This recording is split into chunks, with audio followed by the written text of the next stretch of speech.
Hello guys, welcome back. So Ethereum Pectra update went live on May 7th, which is like 5 days back. And it felt like everywhere I looked, it was Pectra. And I was like, what exactly is inside this Pectra?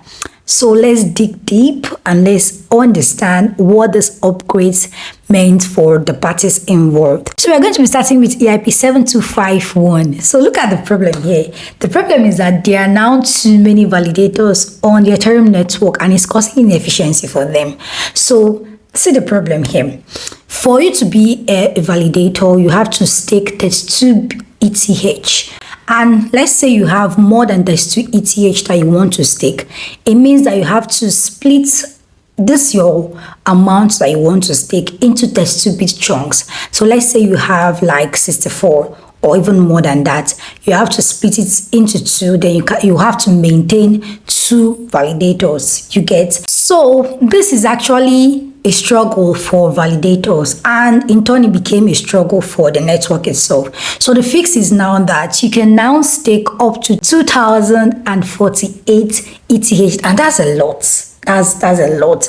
So on the part of the stakers, it means they have to manage fewer validators, right? And on the part of the network, there has to be fewer validators to maintain and manage, right? So it's a win-win for both the stakers and the network. So until I have enough ETH to become a validator, cheers to the validators that this is a benefit for. And then we're going to go over to EIP 7002. So this one is also for validators. For this particular EIP 7002, prior to Pectra, validators had issues or had a struggle leaving a stake. Let's say you lost access to the key that is managing your validator. For you to leave the stake, that means get back your 32 ETH. If you lost access to that, it's a hassle. So this particular EIP also made the whole process of leaving the stake easier for validators, right? So this EIP basically offers backup in case if anything goes wrong in the process of you exiting. It also basically ensures a general secure exit process. So let's go to the next EIP that Pectra gave us. So the next EIP is EIP 6110. And guess what? It's still for validators, because prior to Pectra, it took around 13 hours for a validator that have successfully had made a stake to become fully active on chain. 13 hours is quite a long time. But now with Pectra, with this EIP 6110, it takes about 30 minutes for you to get fully active and then start your validator roles and all. So you can see that that's a huge move from 13 hours to 13 minutes. So that's a lot. Oh, and the next EIP, which is like my favorite, is EIP 7702, which brought about smart wallets in Ethereum. You know, prior to now, Ethereum accounts were just basic, just for you to hold funds and sign transactions and all. But now it can actually function like your normal applications, right? So with this particular EIP, it brought about smart wallets, and then you can experience things like batch transaction. That means you can batch too many transactions and sign them once, right? Okay, a scenario where you're building like a game and then every action triggers a transaction, right, in your game. So imagine a case where when your fighter throws a blow, then it pops up MetaMask for you to sign a transaction. That experience is terrible. But with this kind of upgrade, you can actually do a couple of actions, maybe buy something, throw a punch, shoot an arrow, and then you can batch all this into one transaction. And then the whole experience is smooth, right? So this particular upgrade is for the users. You know, we've been talking about validators. So now we have something for us, right? So and it's so cool because you can batch transaction, which is one very cool thing. You can also pay for transaction fees in different tokens, right? So prior to now, you can only pay for transaction fee with Ethereum, which is the coin for the Ethereum network. But now you can decide to pay, okay, say I want to pay gas fees in my DApp with USDC, and it works. perfectly fine. So that's really cool, right? And then you can have backup recovery for your wallet, right? So prior to now, if you lose your seed phrase, that's it. So, but now you can have other ways for you to back up, and you can have other ways for you to recover. You can use things like your email and all of that. So for me, this is really cool, right? So L2s were L2s like Starknet and some of these other L2s have been able to achieve this, but for the mother chain, which is Ethereum, that has been a hassle. But with Pectra updates, that is now settled. And who else is more excited than I am? I don't know, but I'm actually excited for Ethereum to bring this update for the users.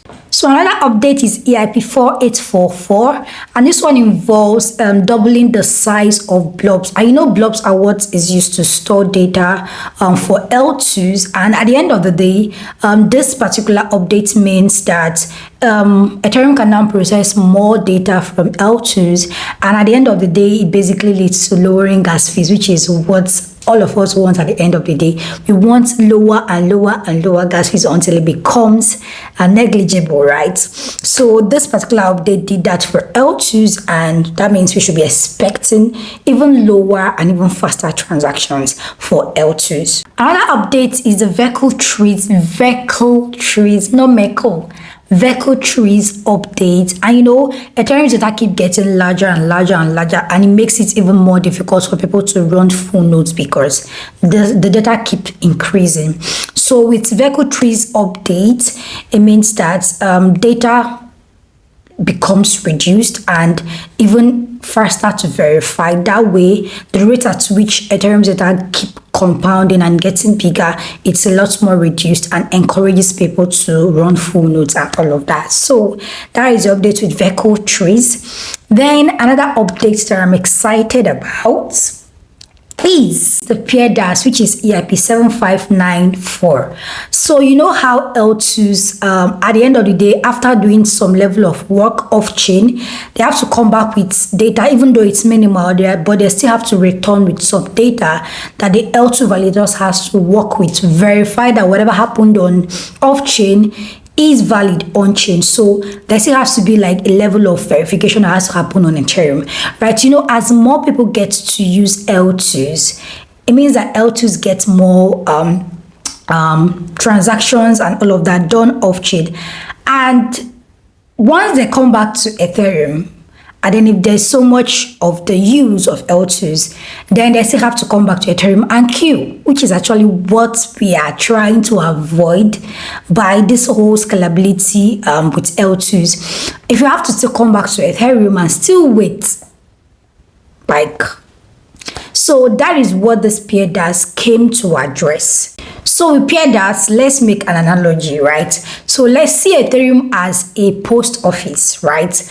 And then Ethereum now, this particular post office gets a whole lot of traffic. It has to manage a whole lot of letters. So we thought about how are we going to manage this, because the letters are kind of bigger than us right now. We need a rescue.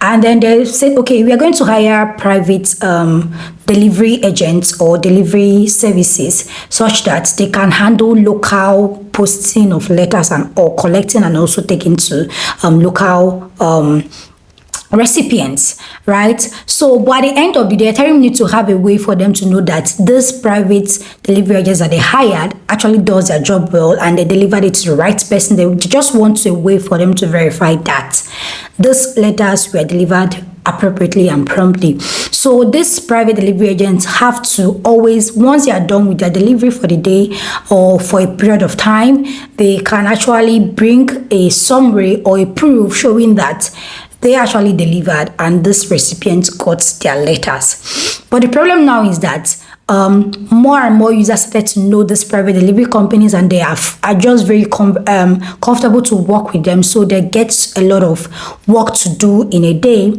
and all. So, and then more and more L2s, more and more delivery companies sprung up and Ethereum adopts them, right? So when these delivery companies, these private delivery companies wants to report back to Ethereum, they also now face a queue, right? So when they now come back and they want to put down their summary or their proof to verify that they did this work, then they still have to face kind of a queue, delays and all on the part of Ethereum or on the part of the mother postal office, which is still a challenge because the whole idea of outsourcing delivery is to make things faster, right? So with PeerDAS, what it simply means is that there are smarter and automatic ways for this verification to happen. So prior to now, it's more like slower and a lot more like manual and all.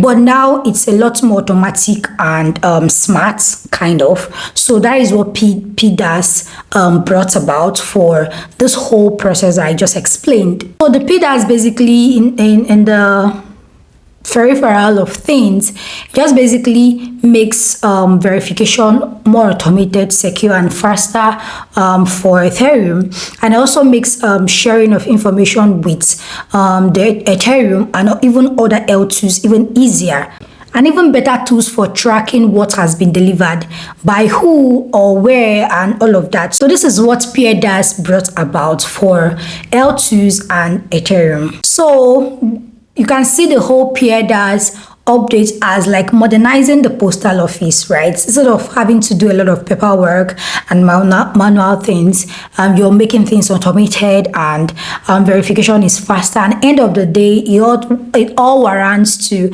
faster transaction, cheaper fees, and basically general better experience for everybody involved. Right, so this is basically the few EIPs that I chose to highlight, and you can see that Pectra is actually a huge update, right? I think it's the highest update after the merge, which is a huge thing, and then it's basically touched validators, it touched the network, it touched L2s, and it's more like an all-round update, and everyone was factored in, and that is a good thing. So thank you guys for watching, and until next time, keep building, keep learning, and see you on the next one. Peace. Bye.